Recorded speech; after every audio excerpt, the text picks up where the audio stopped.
জীবনটা এটা হচ্ছে লালসাময় একটা জীবন, লোভ, মরিচিকা, মায়াজাল। এই মায়াজালে আমরা আটকে আছি, ফলে মৃত্যুর কথা আমরা ভুলে গিয়েছি। পাগলের মতো ছুটছি, আরো টাকা লাগবে, আরো খ্যাতি লাগবে, আরো যশ লাগবে, আরো দাপট লাগবে। আমার এত টাকা দিয়ে কি হবে? এত সম্পদ দিয়ে কি হবে? এত ব্যস্ততা দিয়ে কি হবে? তোমার স্টপ, থামুন, অনেক হয়েছে। আন্না, থামুন, take a rest, take a breath, and think about death. Think that you have to go back to your Lord. একটু বসেন না, একটু ভাবেন যে আমাকে চলে যেতে হবে, চলে যেতে হবে। এই কোলাহল, এই ব্যস্ততা, এগুলো থাকবে, থাকবো না আমি। সাইয়েদনা ওমর ফারুক বলেছেন, মুতু ক্বাবলা আন তামুতু, মরার আগে একবার মরো। হাসিবু ক্বাবলা আন তুহাসাবু আলাইকুম, তোমার হিসাব নেওয়ার আগে তুমি একবার নিজের হিসাবটা করো না। কাগজ বের করে একটু লিখো না কি কি ভালো কাজ করছিলা, যেগুলো দিয়ে নাজাতের ওসিলা হতে পারে। 1 2 3, আর কি কি আকাম কুকাম করছো দেখো না, লিখে দেখো তোমার অবস্থাটা কি। মরার আগে একবার মরো। মরার আগে খাটের মধ্যে শুয়ে শটান করে চোখ বন্ধ করে একবার মরার ভান করে দেখেন কেমন লাগে। চোখটা বন্ধ করেন আর ভাবেন আপনি নাই, কি কি হতে পারে ভাবেন। আপনার ছেলেমেয়েরা কান্না জুড়ে দিবে, আপনার প্রাণের স্ত্রী বিলাপ শুরু করে দিবে, বন্ধু বান্ধবের চিৎকার আর মাতম, স্থানীয় এলাকার মসজিদে ঘোষণা, অমুক এলাকার নিবাসী অমুক ভাই অমুকের ছেলে অমুক দুনিয়ায় নাই। সব আত্মীয়রা চলে আসবে, ফেসবুকে স্ট্যাটাস দেয়া হবে, সবাই সবাইকে জানাবে বিকাল 4টায় অমুক হাই স্কুল ময়দানে আপনার জানাজা। ছুটে আসবে, সবাই ছুটে আসবে আপনাকে শেষ বিদায় দিতে, গুড বাই জানানোর জন্য, আল ওয়াদা, বিদায় জানাতে আসবে সবাই। 4 তাকবীর দিয়ে আপনার জানাজা হবে, অশ্রুসিক্ত জানাজায় আপনার বিদায় হবে। কাঠের খাটিয়ার মধ্যে করে কাঁধে তুলে আপনার কবরে নেওয়া হবে। আগে থেকে খুঁড়ে রাখা কবরটার মধ্যে আপনারে বিছিয়ে দেয়া হবে। বাঁশের কচি দিয়ে তার উপরে মাটির চাপা দিয়ে সব চলে যাবে। ভাবেন না একবার চোখ বন্ধ করে, this is the circle of life, this is the nature of life. এটা সবার হবে, আমার হবে, আপনার হবে। এত মায়া, এত ভালোবাসা কই যাবে? কেউ থাকবে না, সবাই আপনার অন্ধকার কবরে রেখে দিয়ে চলে আসবে। উপরে বাঁশের কঞ্চি, তার উপরে মাটির চাপা, অন্ধকার আর অন্ধকার। এই অন্ধকার যেন শেষ হতে চায় না, শুধুই অন্ধকার, ঠিক কিনা? এজন্য আমাদের চলে যেতে হবে। দাদা গেল, চাচা গেল, মামা গেল, আমাদেরকেও যেতে হবে, জোরে কোন ঠিক কিনা? একদিন মাটির ভেতরে হবে ঘরে মন আমার, কেন বন্ধ দালান ঘর, প্রাণ পাখি উড়ে যাবে পিঞ্জর ছেড়ে।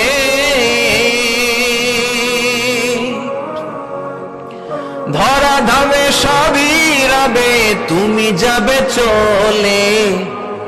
বন্ধু বান্ধব যত, মাতা পিতা যারা সুত, সবই হবে তোমার পরে।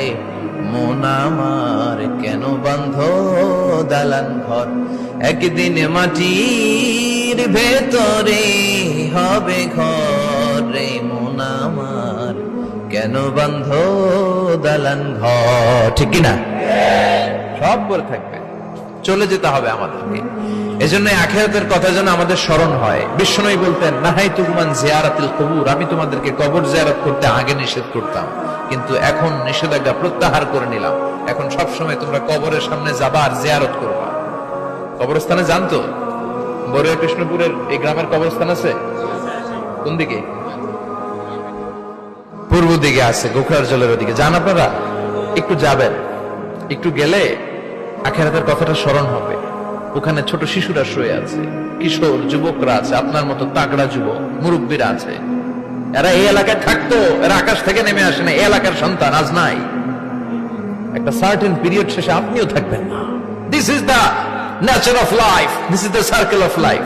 ছোট্ট শিশু হয়ে এসেছিলেন, শৈশব, কৈশোর, যৌবন, প্রৌঢ়ত্ব।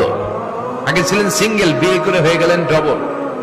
এরপরে আল্লাহ আপনাকে একটা মেয়ে দিল, এরপরে মেয়েকে বিয়ে দিয়ে শ্বশুর হলেন, এরপরে ওই মেয়ের ঘরে সন্তান হতে নানা হলেন। আর কতদিন? অনেক দিন হলো তো, অনেক লম্বা সময় পেয়েছেন আপনি। Think about death. এবার যাওয়ার কথা ভাবেন। আখিরাতের সামানের কথা ভাবেন, ফিরে যেতে হবে। কি শক্তিশালী যুবক, বার্ধক্য চলে আসলে লাঠি ছাড়া চলতে পারে না। কুচকুচে কালো দাড়ি সাদা হয়ে যায়, দাড়ির শুভ্রতা, বয়সের ভার, রং ধরা যৌবন জং ধরে শেষ, ঠিক কিনা? This is the circle of life.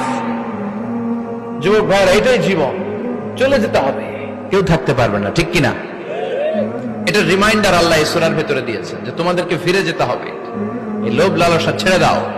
রব্বুল আলামিন বলেন, আলহাকুমুত তাকাসুর হাত্তা যুরতুমুল মাকাবির। ও গোলাম, দুনিয়ার সম্পদ, লোভ লালসা তোদেরকে পাগল বানিয়ে দিয়েছে। এই লোভ পাগলামি কোনদিন তোদের থামবে না যতদিন না তোরা কবরে ঢুকবি, ঠিক কিনা? কার কথা? আল্লাহ বললেন, দুনিয়ার সম্পদ আর লোভ আর মোহে তোমরা গাফেল হয়ে গিয়েছো। আখিরাতের কথা বেমালুম তোমরা ভুলে গিয়েছো, কিন্তু আখিরাতে তোমাদের যেতেই হবে, কবরের বাড়িতে তোমাদের ঢুকতেই হবে, ঠিক কিনা? যেতেই হবে, আমরা ভুলে যাই। আলহাকুমুত তাকাসুর, অতিরিক্ত পাওয়ার লোভ, বেশি বেশি খাওয়ার লোভ, বেশি বেশি জমানোর লোভ মানুষকে গাফেল বানিয়ে দিয়েছে। এটা মানুষের স্বভাব, আরো চাই আরো চাই, এই স্বভাবটা আছে না নাই? দেখবেন ছোট বাচ্চারা মসজিদের দোয়া অনুষ্ঠান শেষে জিলাপি দেয় না? বড় কৃষ্ণপুর কি দেয়?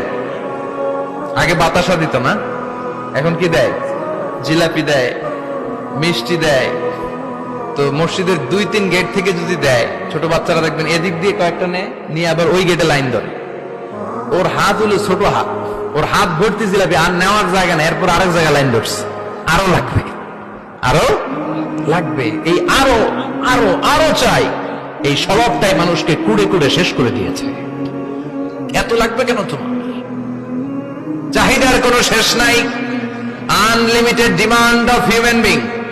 যার আছে বেশি তার চাই বেশি, যার সাইকেল আছে তার হুন্ডা চাই, হুন্ডা আছে তো প্রাইভেট কার চাই, প্রাইভেট কার আছে তো প্লেন চাই, প্লেন আছে তো হেলিকপ্টার চাই, হেলিকপ্টার আছে তো ওইটা চাই, ওইটা আছে তো সেটা চাই, ঠিক কিনা? এলাকার মেম্বার যে হয়েছে চেয়ারম্যান হতে চায়, আছে না নাই? চেয়ারম্যান সাহেব এমপি হতে চায়, আছে না নাই? এমপি সাহেব মন্ত্রী হতে চায়, আছে না নাই? মন্ত্রী সাহেব প্রধানমন্ত্রী হতে চায়, আছে না নাই? কিন্তু এই দেশে সুযোগ নাই। কথা কন, এই দেশে প্রধানমন্ত্রী সিলেক্টেড, 2-3 জনের বাইরে কেউ প্রধানমন্ত্রী হতে পারবি না, ঠিক কিনা? আমার এই জীবনে তো আমি 2-3 জনই দেখলাম। বেগম খালেদা জিয়া, মাননীয় প্রধানমন্ত্রী শেখ হাসিনার ছোট্টবেলা দেখেছি এরশাদকে, আমরা তখন ছোট। তো মানুষের চাহিদার কোনো শেষ নাই, যার আছে বেশি তার চাই বেশি। এজন্য বিষ্ণু বলেছেন, উনজুরু ইলা মান হুয়া আসফালা মিন, তোমার চেয়ে যে খারাপ আছে ওর দিকে তাকাও। ওয়ালা তানজুর মান হুয়া আ'লা মিন, তোমার চেয়ে যে ভালো আছে ওর দিকে তাকাও না, তোমার চেয়ে যে খারাপ অবস্থানে আছে ওর দিকে তাকাও। অনেকে নিজের অবস্থান নিয়ে সুখী না, এরকম আছে না নাই? আল্লাহ আমার এটা দিল না রে, ওইটা দিল না রে, পাইলাম না রে, কিচ্ছু হয় না, কি করবো জীবনে, হতাশ। আসলে আছে কিন্তু অনেক, কিন্তু শুকরিয়া নাই, ডাকাত, ঠিক কিনা? নিজের অবস্থান নিয়ে সুখী না, কিন্তু অনেক লোক আছে তারা আপনার অবস্থানে পৌঁছতে চায়। তাদের দিকে তাকিয়ে দেখেন, আপনি যে অবস্থানে আছেন এই অবস্থানে পৌঁছাটা অনেকের কাছে স্বপ্ন। তারা প্রতিনিয়ত সংগ্রাম আর স্ট্রাগল করে যাচ্ছে আপনার অবস্থানে পৌঁছতে, আর আপনি এটা নিয়ে সন্তুষ্ট না। শেখ সাদির নাম শুনেছেন? বালাগাল উলা কাশাফাদ দুজা, এই কবিতাটা রচয়িতা, ইরানের বিখ্যাত এক কবি। উনি একবার আর্থিক সমস্যার মধ্যে দিয়ে সময় কাটাচ্ছেন, টাকা নাই, পয়সা নাই, পায়ে দেওয়ার মতো জুতা নাই। উনি খুব দুঃখ পেলেন, হায় রে, আমি ইরানের এত বড় কবি, আমার পায়ে দেওয়ার মতো জুতা নাই। দুঃখ ভরা মন নিয়ে রাস্তায় হাঁটতে বেরোলেন। হাঁটতে হাঁটতে হঠাৎ দেখলেন একটা লোক শুয়ে শুয়ে কাঁদছে, ওই লোকটার 2টা পাই নাই, পাই নাই। উনি সেজদায় পড়ে গেলেন, আল্লাহর কাছে ক্ষমা চাইলেন, আল্লাহ অনেক দিয়েছো, শুকর আলহামদুলিল্লাহ। এজন্য যেই পরিস্থিতিতেই থাকি না কেন আমরা কি পড়বো? জোরে বলেন, কি পড়বো? এজন্য কানাতু মিনাল ইসলাম, অল্পে তুষ্ট থাকার নাম হলো ইসলাম। সম্পদ লাগবে কিন্তু সম্পদের পাহাড় লাগবে না, ঠিক কিনা? অল্প খান, অল্প পড়েন, অল্প জামান, অল্পের ভেতরে বরকত ঢুকাইয়া দিছে কে? দেখবেন যাদের সম্পদ অল্প তারা সুখী বেশি। জরিপে এটা দেখা গিয়েছে, অনেক সার্ভেতে এটা এসেছে, যারা সম্পদশালী এরা দুঃখী বেশি। এদের দুঃখ বেশি, টেনশন বেশি, খুব স্বাভাবিক। টাকা যার বেশি, রোগ তার বেশি। টাকা যার বেশি, টেনশন তার বেশি। টাকা যার বেশি, ঘরে শান্তি তার কম। আছে না নাই? ঘরের ভেতরে অশান্তি, ছেলে কথা শোনে না, ছেলে টানে গাঞ্জা, মেয়ে করে পরকিয়া। আছে না নাই? স্ত্রী কথা শুনে না, ভালোবাসা নাই, ঘরটা জাহান্নামের টুকরা। রোগ বালাই, এক একটা হসপিটাল বিল পরিশোধ করতে মাসে 5 লাখ 10 লাখ। আছে না নাই? কিছু খেতে পারে না, ডাক্তার একেবারে ডায়েট মেনু বেঁধে দিয়েছে। Diet, very diet menu. এটা এটা এটা এটা কিছুই খাবেন না, শুধু গরু খাবেন না, খাসি খাবেন না, চিংড়ি খাবেন না, খালি ঘাস খাবেন। ইচ্ছে মতো ঘাস খাবেন, মানে ঘাস জাতীয় যত আইটেম আছে সব খাবেন। শাক খাবেন, সবজি খাবেন, সালাদ খাবেন। গরু, চিংড়ি, মুরগি, গোশত, ইলিশ কিছু খেতে পারে না। তাহলে রোগ বেশি, খাওয়ার মজা নাই, ঘরে সাংসারিক শান্তি নাই, খালি ব্যারাম আর ব্যারাম। ঠিক কিনা? কিন্তু সম্পদের পাহাড় ঘটেছে। আর অল্প যারা খায়, অল্প পড়ে, রিক্সাওয়ালা, কুলিওয়ালা, অল্প বেতনের চাকরি, কিন্তু হক হালালি মেনে চলে, দেখবেন শান্তি আছে অনেক। হ্যাঁ, বাসা ভাড়া দেয়, ফ্যামিলি চালায়, বাচ্চাদের স্কুল বিল, এরপরও মাস শেষে 1-2 হাজার টাকা হাতে থেকে যায়। আর ওর প্রতি মাসে 10 কোটি টাকা ইনকাম, তারপরও ব্যাংকের ঋণ আছে না নাই?